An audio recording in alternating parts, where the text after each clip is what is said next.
Consejo Regulador del Tequila.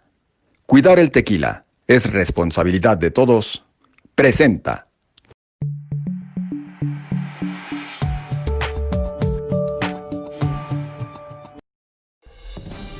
Tanto ruido confunde. ¿Qué o quién estará detrás? ¿Te atreves a abrir? En la web suena más fuerte y claro. Cabecera MX presenta El Timbre. Iniciamos.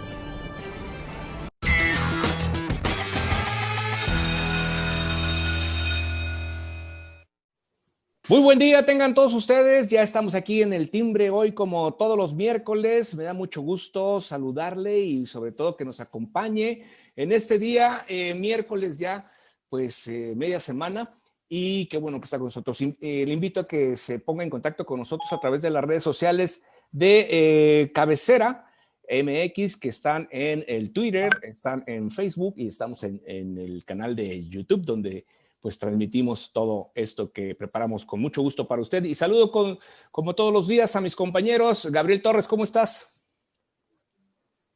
Muy bien, muchas gracias. Con el placer de volver a participar aquí en El Timbre. Excelente, bienvenido. Héctor Romero, ¿cómo te va?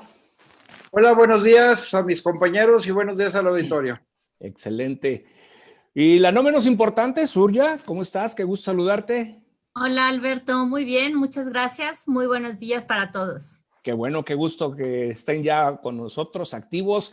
Y antes déjenme decirles que si tú eres mexicano, seguramente sientes orgullo cuando escuchas la palabra tequila. Y por ello debes saber que nuestra bebida nacional es denominación de origen y solo puede ser producida en 181 municipios de 5 estados de nuestro país. Conoce más en el Consejo Regulador del Tequila. Yo soy mexicano y el tequila es mi orgullo. Y bueno, vamos a dar inicio a este programa el día de hoy, a lo que tenemos programado. Y bueno, el fin de semana se suscitó, pues sorpresivamente, la detención del general Cienfuegos, quien fuera pues secretario de la Defensa aquí en el periodo del presidente Calderón, perdón, Peña Nieto, en el caso de Peña Nieto, perdón, hace pues el sexenio pasado, así de fácil. Pero lo interesante de esto es que cómo las formas de investigación en otros países están mucho más avanzadas que en México, ¿no crees, Surya? Sí, Alberto, bueno, pues allá no hacen consultas, allá la ley se aplica y sobre todo se realizan pesquisas de parte de la DEA, en este caso, con mucho sigilo. De hecho, no le dijeron absolutamente a ninguna autoridad ni mexicana, mucho menos a los diplomáticos que se encuentran en Washington o en alguna otra representación de nuestro país en Estados Unidos. Y en términos políticos y diplomáticos, yo creo que esto es terrible.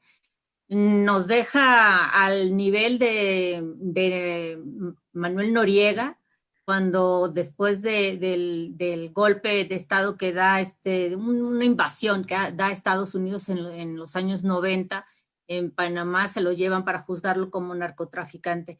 No es el caso, no se trata de un ataque, no se trata de ningún secuestro, como ya también ocurrió alguna vez en 1990 con Humberto Álvarez Machain en Guadalajara, que se lo llevaron agentes de la DEA, este médico, para juzgarlo también por narcotráfico. En este caso, pues la investigación en contra de Salvador Cienfuegos Cepeda incluye 4 cargos, entre ellos 3 por conspiración para importar y distribuir cocaína, metanfetaminas, heroína y marihuana, y 1 por lavado de dinero producto del narcotráfico. Nos deja muy mal como país y yo creo que ya es un tiempo de irlo diciendo, de ir manejando, que hemos estado en manos de los capos. Evidentemente, Salvador Cienfuegos es inocente hasta que un juez diga lo contrario. Ahora son solo las acusaciones que presuntamente habría cometido este exfuncionario, pero es un buen punto para la DEA, para el gobierno estadounidense, que sin duda alguna, en términos políticos, no ha de estar muy contento el gobierno del país vecino con respecto a la militarización de la vida institucional que hemos tenido en los últimos 2 años con el presidente Andrés Manuel López Obrador. Tan es así que no les avisaron de esta captura. y pues por primera vez un secretario de Estado, el número 2 después del presidente, el líder de las Fuerzas Armadas en nuestro país, va a ser juzgado por una corte estadounidense, la misma en la Corte de Distrito Este de Nueva York, la misma en donde se lleva el caso de Genaro García Luna, el exsecretario de Seguridad Pública de Calderón, y en donde también se juzgó y condenó a Joaquín Guzmán Loera, el Chapo Guzmán, aunque al presidente no le gusta que le digan el Chapo. ¿Por qué será, verdad? Gabriel, ¿esto reafirma que vivimos entonces en un narcoestado? Pues mira, en principio yo creo que la detención de Salvador Cienfuegos, exsecretario de la Defensa Nacional, representa uno de los más duros golpes dados a la milicia mexicana. Ya no estoy hablando del gobierno, estoy hablando de las Fuerzas Armadas, que se supone que son las fuerzas de élite del país, y que la detención que ahora vemos sea de un exsecretario de la Defensa Nacional, pues le pega mucho a la credibilidad y a la confianza del ejército mexicano. Y bueno, esto no sucedía en estas magnitudes desde el 2010, que el exgobernador de Quintana Roo, Mario Villanueva, fue detenido y consignado también en Estados Unidos. Después le siguió Tomás Yarrington, el exgobernador de Tamaulipas, y por último Roberto Sandoval, exgobernador de Nayarit, quien tiene actualmente congeladas las cuentas en la misma Unión Americana por los delitos de lavado de dinero y narcotráfico. Bueno, recientemente, ya lo comentó Surya, tenemos el caso de Genaro García Luna, también un titular de las Fuerzas Civiles Federales en el sexenio de Felipe Calderón. Pero ahora estamos hablando ni más ni menos que de un general que ocupó el máximo cargo que un militar puede tener en el Estado mexicano, que es la cartera de la Secretaría de la Defensa Nacional. Para un militar es el máximo cargo al que puede aspirar dentro del Estado mexicano, y que exista una detención de la que fue o no avisado. Yo no estaría tan seguro que el gobierno de México no fue avisado. Lo que creo es que cuando menos tuvo que ser consentido a nivel del secretario de Relaciones Exteriores, puesto que México no ha levantado ninguna nota diplomática o algún reclamo al respecto. Por el contrario, el gobierno federal parece muy contento con lo que ocurrió, pues a un militar de carrera del ejército mexicano. Es decir, me imagino qué estaría pasando si un militar de los Estados Unidos fuera detenido de alto rango y acusado por los delitos de narcotráfico y lavado de dinero. ¿Cómo estaría respondiendo el gobierno de Estados Unidos?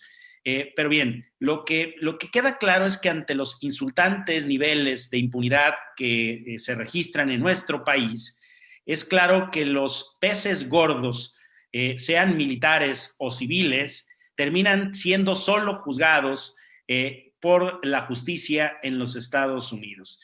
Y lo vemos en otro caso, en el de Nazón Joaquín, el líder de la Iglesia de la Luz del Mundo, que en México pues formaba parte de los presidiums y de los podiums más exquisitos de la clase política mexicana, pero que una vez que estuvo en territorio norteamericano, se le imputaron cargos, y hoy otros 69 cargos más en la Corte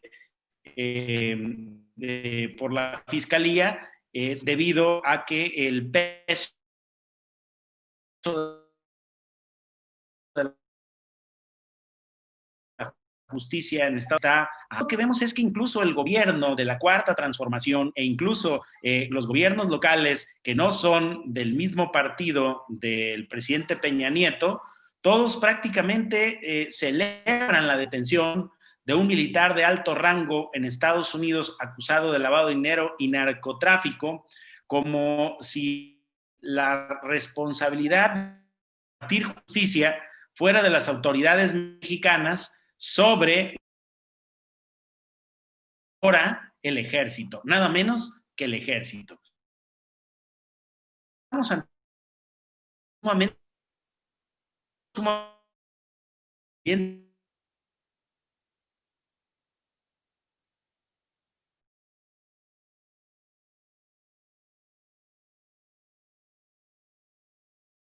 de carrera de rango de general del ejército, que ocupó la máxima cartera política dentro del Estado mexicano, y que tal pareciera que esta reacción de alegría del gobierno federal frente a los hechos que están ocurriendo daría a entender que el gobierno de López Obrador, cuando menos consciente lo que está ocurriendo en las autoridades norteamericanas. Y no es que desconozca o quiera poner en duda que algunos militares puedan efectivamente estar involucrados en el narcotráfico, pues esto de los narcogenerales lo vimos también hace décadas en Jalisco, justamente con el operativo de Caro Quintero, de Rafael Caro Quintero, donde salieron varios militares también implicados, pero no del rango y del nivel del que hoy ha sido detenido en los Estados Unidos. Desde el golpe al cártel de Guadalajara, encabezado por Don Neto y por Rafael Caro Quintero, no había ocurrido otro golpe al ejército mexicano de tal envergadura y calado. La pregunta es si los militares expresarán su molestia y de qué forma al titular del Ejecutivo Federal y comandante en jefe de las Fuerzas Armadas por lo que está ocurriendo y porque el gobierno de México no ha pedido mayor explicación de lo sucedido. Lo único que vimos fue un tuit del secretario de Relaciones Exteriores el mismo día que ocurrió la detención, confirmando la detención, pero a la fecha, no ha habido ni siquiera el natural interés que debería tener la diplomacia mexicana por el seguimiento al debido proceso al que tiene derecho cualquier acusado, llámese general, llámese civil, por el delito que sea, y más en un país como Estados Unidos, cualquier persona tiene derecho al debido proceso, y como ya se señaló aquí, que son inocentes hasta que no se les compruebe mediante un juicio la culpabilidad.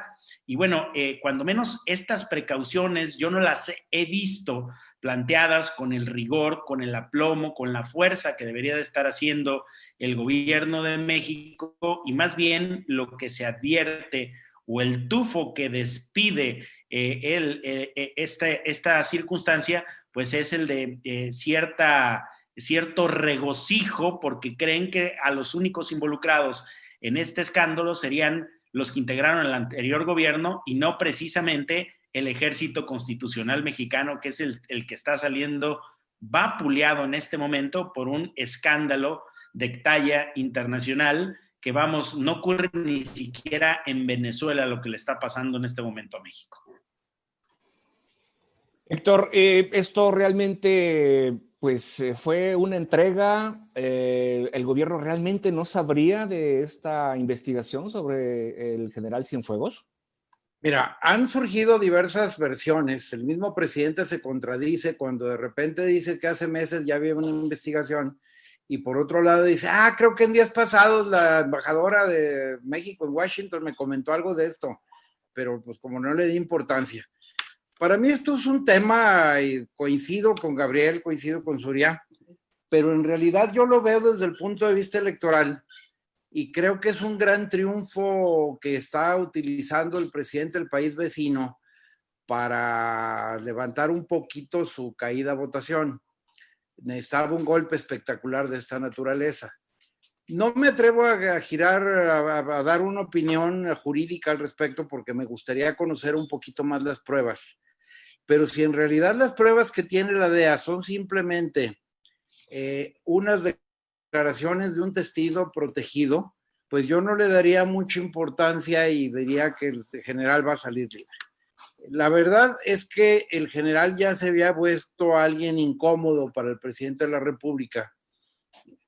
Hay que acordarnos que ya le había mandado un par de cartas. Primero criticó la militarización del país y el uso de la Guardia Nacional, todavía como secretario de la Defensa, y luego criticó hace poco, agosto 9 me parece, si mal no recuerdo, en una carta que circuló en redes sociales, que se hizo pública, donde le recrimina al presidente el querer bajar los sueldos, pero usó un lenguaje fuerte, pues como buen general no podía andar por las ramas y se fue directo. y le reclamó que cómo se refería a los miembros del ejército como asesinos y violadores de derechos humanos, y que además cómo se refería a la tropa con los de arriba y los de abajo. Y le dicen, no, los que estaban ante usted era el ejército mexicano y la marina, señor. Cada uno es el que camina de hombro con hombro y que defendemos la integridad nacional. Dice, y el que está ahorita, el secretario de la Defensa, que también pretende reducirle su salario, ese también fue oficial, ese caminó hombro con la tropa, él también ha estado en la línea de fuego. A mí me llama mucho la atención el hecho de que un general de esta naturaleza, con tantas condecoraciones, con tantos cargos, haya llegado al puesto al que llegó como secretario de la Defensa, pasando cientos de filtros que tiene que haber llenado para cumplir con esos requisitos.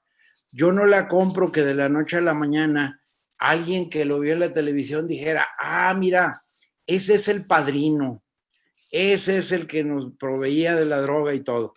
Yo más preguntaría, ¿alguien en ese puesto, conociendo la forma en que uno deja evidencia y cómo recuperan la evidencia, se arriesgaría a dejar evidencia, suponiendo que fuera delincuente, para que pudieran procesarlo de esta naturaleza? ¿Que no tenía miles de gentes en la tropa que pudiera ordenarles que operaran para él jamás dar la cara? Inclusive, pues no es alguien que fuera improvisado, fue hasta director del Heroico Colegio Militar, ¿verdad? Entonces a mí me preocupa mucho que un general, secretario de la Defensa, tuviera contacto directo con narcos de tercer o cuarto nivel para el efecto de que estos lo pudieran involucrar viéndolo un día en la televisión. A mí se me hace muy difícil. Ahora, el gobierno mexicano, pues lógico, no reflexionan en el daño que le está causando al país esta imagen, porque en realidad el afectado es el país, no es el general. El afectado es la institución armada, el cual merece todo mi respeto y admiración. No es el general al que están atacando un país, y el presidente de la República, claro que lo conocía, y tan es así que lo ha festinado ya indirectamente, ¿verdad? Entonces yo creo que pues, si el general es culpable, que lo procesen. Pero yo también preguntaría, si dicen que trabajaba para el cártel de Sinaloa, ¿por qué durante el sexenio pasado el cártel que más creció fue el cártel Jalisco Nueva Generación? Entonces tenían muy mal operador los del cártel de Sinaloa. Ese sería mi comentario de entrega. Gracias, Héctor. Sin embargo, sin lugar a dudas, me queda claro, una de las instituciones, bueno, a quien pierde, mejor dicho, es la institución del ejército, ¿no? Una institución que, pues, al menos en gran parte de la población ha sido, pues, respetada, ha sido valorada, y desgraciadamente, pues, a últimas fechas no le ha ido en nada bien. ¿Tú qué nos dices, Surya? Sí, y coincido con Gabriel en el tema de que no se ha hecho una protesta específica por parte de México a través de los canales diplomáticos oficiales, y no precisamente por la detención del general. Parece que Cienfuegos Cepeda fue arrestado cuando llegaba al aeropuerto de Los Ángeles junto con su familia. Se dice también de manera extraoficial que incluso iban, además de sus hijos, iban nietos.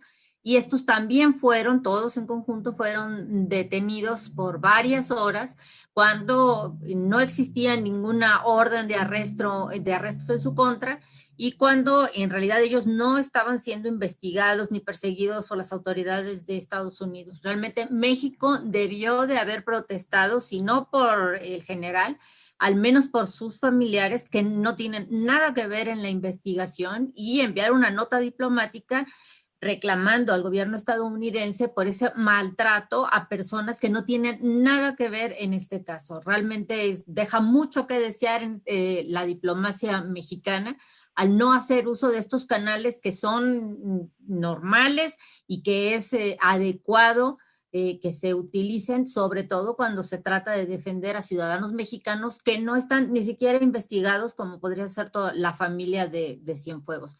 Y en torno a este tema de que si somos un narcoestado o no somos un narcoestado, yo creo que ya hay que decirlo, hay grandes áreas de nuestro país en las que sí somos un estado fallido, en la que no manda el Estado mexicano, sino que los que ordenan son los delincuentes. Estas áreas de nuestro país son territorios completos en los que la gente no puede hacer absolutamente nada. Los ciudadanos están a merced de lo que digan los delincuentes.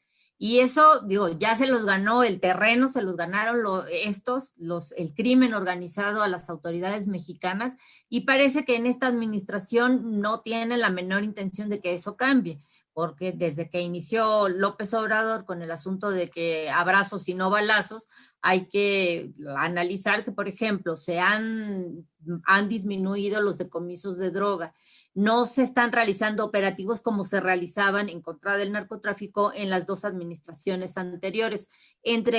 Por mencionar solo un par de cosas que en realidad nos demuestran que la estrategia de combate al narcotráfico, que es uno de los más graves problemas que tiene este país, pues no está funcionando y no tienen intención de que funcione. De hecho, bueno, el secretario de Seguridad Pública, Alfonso Durazo, ya está con las maletas hechas para irse de candidato a Sonora. De hecho, ya se mencionó ayer martes en la conferencia del presidente de Todas las Mañanas, se mencionó ese hecho de que va a tratar de convencer el mandatario a Durazo para que no se vaya de candidato. Es decir, están en otra cosa, no están aplicados a lo que debe de hacer una autoridad como representantes del Estado mexicano, y sobre todo le han dejado la tarea al ejército, que a pesar de que sí, es una institución que tiene muy buena imagen en la población en general, también es una institución que no está exenta de presentar problemas muy graves de corrupción. Yo creo que es digno de que pensemos en eso, y sobre todo que no permitamos que se extienda esta militarización de nuestras instituciones civiles, como lo ha hecho el actual presidente, pues militarizando al crear la Guardia Nacional. Ahora los militares van a ser los que van a manejar los puertos y las aduanas, ya construyen aeropuerto, construyen una refinería. Es decir, es en esta administración cuando de manera inédita se le ha dado mucho poder al ejército, en general a las Fuerzas Armadas, cuando justo venimos de 2 o 3 administraciones en las cuales la labor en términos de derechos humanos y el respeto que se deben de tener con respecto a lo que ha hecho el ejército ante la población en materia de seguridad pública también está muy cuestionada. Así es. ¿Algo más que quieran aportar, Gabriel, Héctor, con respecto al tema del general Cienfuegos? ¿O vamos al tema de...? Bueno, yo solamente quiero decir que en el mundo los presidentes, los jefes de Estado son estables en la propia medida en que tienen el respaldo de las Fuerzas Armadas de su país. Por ejemplo, si en Venezuela Maduro no ha caído, en buena medida es por la lealtad que aún le guardan las Fuerzas Armadas en ese país. De tal suerte que debilitar en este momento, generar algún tipo de tensión entre las Fuerzas Armadas nacionales y el presidente y su gobierno, pues podría tener resultados prácticamente catastróficos. En los últimos 15 años, la seguridad también ha venido descansando en las Fuerzas Armadas del país, y este gobierno ha hecho un uso especialmente, digamos, importante del Ejército Nacional para resolver problemas de seguridad nacional. Entonces, la pregunta es, ¿el gobierno de la República tuvo que ver con la detención de Cienfuegos? ¿Estuvo al tanto? ¿Consintió la detención?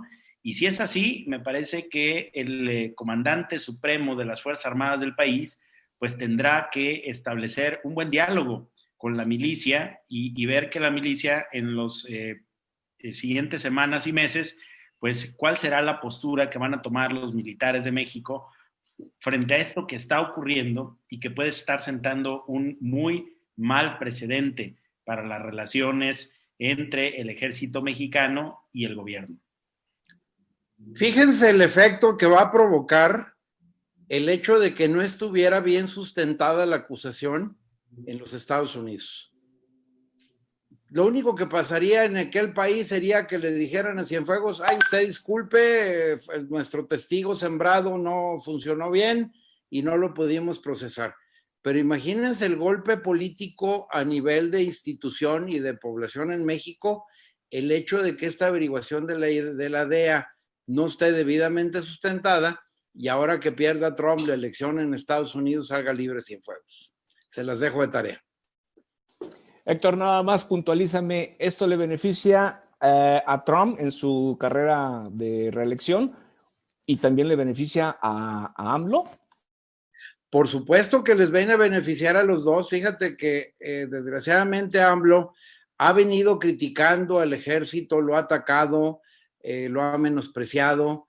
Entonces, siempre ha sido mediático y esto le da mayor razón para tratar de hacer sus cambios que pretenden también con el ejército. No sé cuándo acabemos ya con una guardia pretoriana realmente a las órdenes del patrón al 100%. Y en el caso de Trump, pues las encuestas nos dicen que va en caída libre y ocupaba un golpe político de esta naturaleza para demostrar que él tiene mano dura y está persiguiendo al narcotráfico que tanto le hace a su país, y qué mejor que se hubieran puesto, mi sentir personal, los dos presidentes de acuerdo para un golpe político que valiera la pena electoralmente. Pues es el tema del general Cienfuegos, un tema que pues va a dar de qué hablar durante los próximos días. Ya se le negó pues la fianza, ¿verdad? Se le negó totalmente la fianza, no va a poder estar libre, sino que va a permanecer en prisión y llevar el juicio. Pero bueno, otro de los puntos que quisiera que comentáramos rápidamente es el tema del COVID. Dice el doctor Hugo López-Gatell que pues México se prepara para el rebrote del coronavirus. Bueno, pues no sé si sea rebrote o siga siendo la resaca de esta primera ola que hemos estado viviendo ya prácticamente desde el confinamiento en marzo, Surya. Bueno, yo creo que, y así lo han dicho varios expertos académicos de la Universidad Nacional Autónoma de México, no es rebrote, coincido con ellos, no es rebrote, y yo creo que tampoco es resaca, es el mismo brote, el único que hemos tenido en este país desde finales de febrero de este terrible año, con más de 80 y tantos mil muertes a partir de esta pandemia. Se dice que ya hay que multiplicarlas por el exceso de mortalidad que hay en el país por un factor de 2.56, lo que nos indicaría que hay cerca de 200,000 personas que fallecieron a partir de febrero a la fecha. Es la misma pandemia, el mismo brote inicial que no ha podido controlarse, porque esa fue la decisión del gobierno de López Obrador, encargarle a Hugo López-Gatell el que manejara la pandemia con indicadores mañosos y tramposos, que son el hecho de que su éxito lo han medido a partir de que existan camas disponibles en los hospitales. La gente se está muriendo en sus casas, la gente no quiere ir a los hospitales porque de entrada en los primeros meses, digamos que de marzo a junio, los hospitales, al menos en la Ciudad de México, eran cantidad de personas que eran rechazadas cotidianamente, aunque no estuvieran graves, pero que tenían derecho a ser atendidos en los nosocomios. Sin embargo, el éxito lo están midiendo, el éxito de su manejo lo miden a partir de que siempre ha habido camas disponibles, que no se les ha saturado, en contraste con los primeros meses de la pandemia en Europa, que sí vimos realmente escenas muy dramáticas con respecto a personas que no podían ingresar a los hospitales porque ya no tenían la capacidad para atenderlos. Realmente seguimos en la misma ola, es el primer brote y lamentablemente ahora se conjunta con la influenza y con el invierno que viene. No nos esperan buenos tiempos, lamentablemente, sobre todo porque, bueno, no han querido cambiar la estrategia, que es, número uno, hacer pruebas, más pruebas, ya lo dijo la OMS, tenían que hacer pruebas. Entre menos pruebas se hacen, menos casos va a haber, claro que sí, eso es a lo que le apuesta el gobierno de López Obrador. Sin embargo, esa no es la solución para contener, no solo mitigar, contener la epidemia y tratar de rastrear todos los contactos de las personas que resulten positivas, algo que nunca se ha hecho en nuestro país, lamentablemente. Héctor Romero, rebrote resultó que nada de lo que se había dicho, la pandemia domada, ¿verdad? Bueno, yo no creo que sea rebrote, yo más bien creo que es rebruto el subsecretario encargado de esto. Estamos hablando ya, y no es de risa, tenemos más de 86,893 tristes fallecimientos, que muchos de estos se debieron haber evitado si hubiera habido un control adecuado de la pandemia en México. Estamos hablando más de 860,000 gentes contagiadas por COVID, y como dice Surya, el tema es que los mandan a morir a su casa, no llegan a los hospitales. Hace unos 2 días en Jalisco corrió el rumor, que no lo he confirmado, no lo puedo confirmar, de que llegó un momento en que hubo saturación de camas de hospital y estaban pidiéndole en hospitales privados que trasladaran a sus pacientes a la ciudad de León, Guanajuato. Sin embargo, este dato no lo pude confirmar al día de hoy todavía. Espero para el viernes en mi columna de Milenio ya tenerlo confirmado. Pero el tema es grave, porque no es un rebrote, es exactamente el mismo contagio.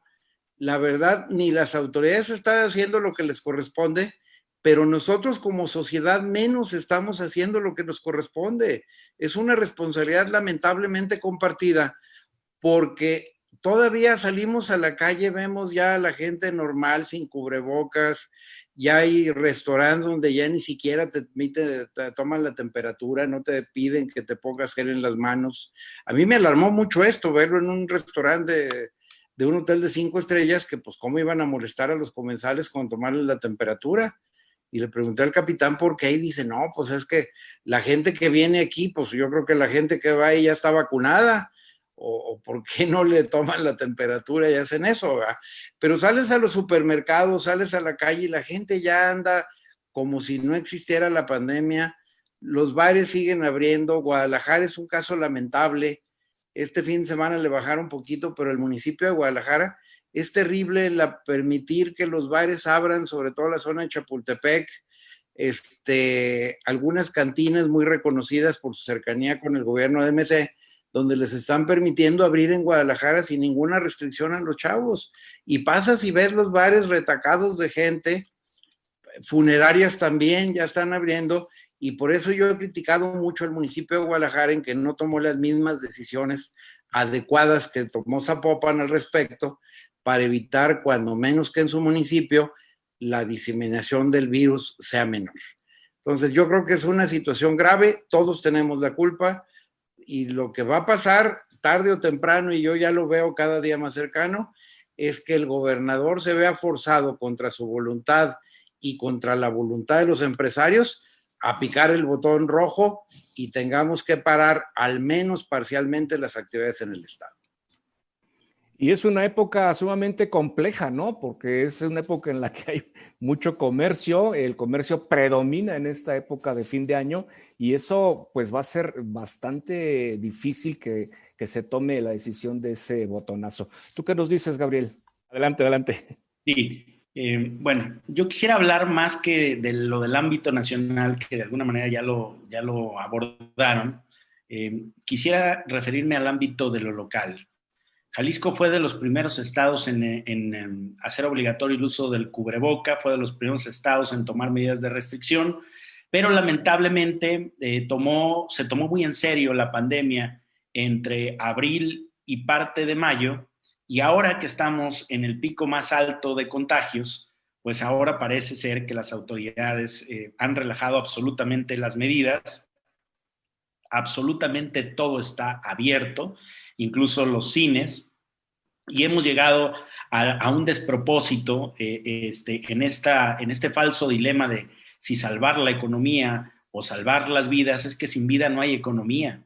Si no se controla la pandemia, no se puede reactivar la economía al 100%. Si seguimos como vamos, el botón de emergencia va a tener que ser apretado, y ya estamos a escasos 40 casos por cada 100,000 habitantes, por lo que ha crecido el contagio en los últimos días. Y también las camas, la ocupación hospitalaria ha fluctuado mínimamente de 574 a 566 camas. En realidad no ha habido una disminución importante, pero la tasa de contagio sí pasó de 348 a 364 y sabemos que cuando lleguemos a 400, el compromiso del gobernador es apretar el botón de emergencia y otra vez tomar medidas restrictivas muy fuertes, aunque ya incluso también relajaron las primeras medidas que ellos mismos habían pensado. Lo que me parece un absurdo es que hoy se esté declarando por parte del gobierno de Jalisco nuevamente que van a revisar si en fecha próxima los niños pueden regresar a clases. Caray, es que parte de todo este relajamiento es por la razón fundamental por la que no estamos pudiendo controlar la pandemia, por la que estamos perdiendo el control de la pandemia en la época más difícil que es el cambio de la estación. Vamos del otoño al invierno, a la época en que estadísticamente sin pandemia se registran la mayor cantidad de enfermedades respiratorias y cualquier médico te puede decir que una neumonía es muchísimo más agresiva, cualquier enfermedad respiratoria, cuando hace un clima seco y frío que cuando está haciendo calor.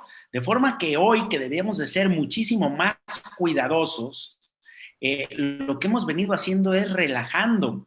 Y luego esta idea y esta apuesta a la responsabilidad individual, pues yo creo que es francamente un fracaso. Pensar que los ciudadanos que tenemos el nivel de ciudadanía o de civilidad para poder controlar una pandemia bajo el principio de la responsabilidad individual, pues nomás vete al centro de la ciudad para que veas que 3 de cada 3 ciudadanos que andan por ahí, 2 no portan cubrebocas, que no se tiene cuidado, como ya lo dijo Héctor, que ni siquiera en restaurantes de lujo están siguiendo ya protocolos, que todo mundo está haciendo lo que se le da la gana. Eso sí, cuando se enferman, el personal médico tiene la obligación de recibirlos y de atenderlos, aunque ellos también se estén jugando su vida y la de las familias. Parece ser que en México no tomamos conciencia del agotamiento, de la sobrecarga que tiene el personal de salud, que viene trabajando desde marzo en este asunto, que no ha parado, que ellos sí son parte de ese pequeño segmento de la sociedad que puede ayudarnos a contener los efectos más graves de la pandemia, que es la tasa de mortalidad, pero que para que puedan atender y hacer mejor su trabajo, no debemos saturarlos. Y por eso me parece una irresponsabilidad, una falta de solidaridad, un crimen, que tanto el gobierno como la sociedad esté permitiendo que bares, que centros de ocio y de recreación estén abiertos como si nada estuviera sucediendo, y con ello provocando un mayor nivel de contagio y con ello sobresaturando hospitales y agotando físicamente al personal médico, que va a tener una temporada muy difícil durante la época del invierno y antes de que se pueda empezar a aplicar la vacuna y esta surte efectos. De forma que yo creo que seguir apostando a la responsabilidad individual, a que la gente use correctamente el cubrebocas y a que se sigan protocolos de salud, pues es un autoengaño. Si el gobierno no usa su autoridad para hacer una mejor gestión de la pandemia, ya Jalisco está ya no abajo de la mitad de la tabla, sino por arriba de la mitad de la tabla, incluso en el indicador más duro en mortalidad. Si no tomamos conciencia de eso, veremos desbordado un estado que inició muy bien en la gestión de la pandemia, que termine en el top 5 de los estados con un desastre en contagios y muertes. Me parecería muy grave que a estas circunstancias las instituciones públicas de Jalisco no actúen ante la gravedad de los indicadores que nos están presentando y que son reales y ahí están ahí. Ahora, si como se dijo hace un momento, si 86,000 muertos a nivel nacional, 86,000 mexicanos han perdido la vida, no le dicen nada a la población y no tenemos ningún respeto y ninguna solidaridad por los sectores vulnerables, pues de verdad es que hemos llegado a un nivel de tolerancia del dolor ajeno que parecería no propio de seres humanos. Y además el sector salud ha sido de los más vulnerables con el COVID, ¿no? Creo que tenemos la estadística de mayores servidores médicos, enfermeras, médicos que han fallecido a consecuencia de esta pandemia. Híjole, es una situación que nos pone pues en focos rojos, ¿no? A lo mejor todavía seguimos en naranja, pero corremos el riesgo de que lleguemos a que nos apliquen ese botón de emergencia. Ojalá y no, ojalá y hagamos lo que nos toca como ciudadanía. Pero déjenme decirles que de muchas cosas podemos estar orgullosos los mexicanos y seguramente entre ellas está el tequila, uno de los grandes íconos de nuestra mexicanidad. Hoy el tequila está presente en 120 países en el mundo, pero afortunadamente al ser denominación de origen, solo puede ser producido en 181 municipios de 5 estados de nuestro México. Si quieres más información sobre nuestra bebida nacional, acércate al Consejo Regulador del Tequila. Yo soy mexicano y el tequila es mi orgullo. Con esto nos despedimos. Muchas gracias. Gracias por su atención. Gracias, Héctor. Gracias, Gabriel. Gracias, Surya. Que tengan un buen resto de semana. Yo lo espero el próximo viernes. Hasta entonces. Consejo Regulador del Tequila. Cuidar el tequila es responsabilidad de todos. Presentó.